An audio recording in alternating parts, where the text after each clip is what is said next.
2008 সালের নির্বাচনে হলফনামায় শেখ হাসিনার সম্পদের তথ্য গোপন করার প্রমাণ পেয়েছে দুর্নীতি দমন কমিশন।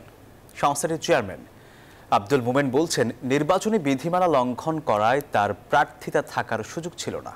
এই বিষয়ে ব্যবস্থা নিতে নির্বাচন কমিশনকে চিঠি দিয়েছে তারা। আর একই সঙ্গে দুদক তার বিরুদ্ধে আইনি পদক্ষেপ গ্রহণ করবে বলেও জানিয়েছেন দুদকের চেয়ারম্যান। কোনো ব্যক্তিকে জ্ঞাপন করিব না। নবম জাতীয় সংসদ নির্বাচন থেকে শুরু করে টানা 4 মেয়াদে প্রধানমন্ত্রী ছিলেন শেখ হাসিনা। এর মধ্যে 2014 থেকে 2024 বিগত 3 নির্বাচন নিয়ে প্রশ্ন থাকলেও 2008 সালের নির্বাচন ছিল গ্রহণযোগ্য। তবে এবার 2008 সালের নির্বাচনে সাবেক প্রধানমন্ত্রী শেখ হাসিনার প্রার্থিতার বৈধতা নিয়ে প্রশ্ন তুলেছে দুদক। সংস্থাটির দাবি, নির্বাচনী হলফনামা ও দুদকে জমা দেওয়া সম্পদ বিবরণীতে মিথ্যা তথ্য দিয়েছেন শেখ হাসিনা।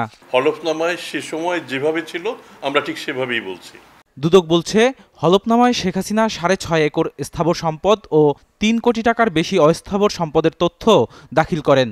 তবে অনুসন্ধানে শেখ হাসিনার প্রায় 28 একর স্থাবর সম্পদ পাওয়ার দাবি করেছে দুদক, যেখানে মোট 22 একর সম্পদের তথ্য গোপন করেছেন শেখ হাসিনা, যার তৎকালীন বাজার মূল্য ছিল 30 লাখ টাকার বেশি।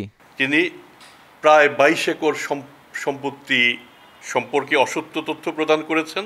আমাদের অনুসন্ধানে প্রাপ্ত যে সম্পদ বিবরণী, তার মধ্যে যে বৈষম্য, তার পরিপ্রেক্ষিতে আইনগত ব্যবস্থা গ্রহণ করা প্রয়োজন।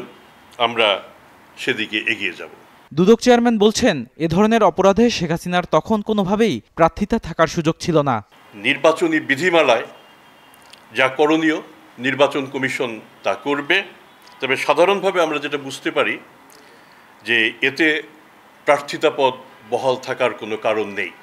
এদিকে 2008 থেকে বর্তমান পর্যন্ত শেখ হাসিনার অবৈধ সম্পদ অর্জনের অভিযোগ অনুসন্ধান করছে দুদক। শেষ হলে আইনি পথে হাঁটবে সংস্থাটি। সেটা কিন্তু হলফনামায় বদরুল আলম শাওন, নিউজ 24, ঢাকা।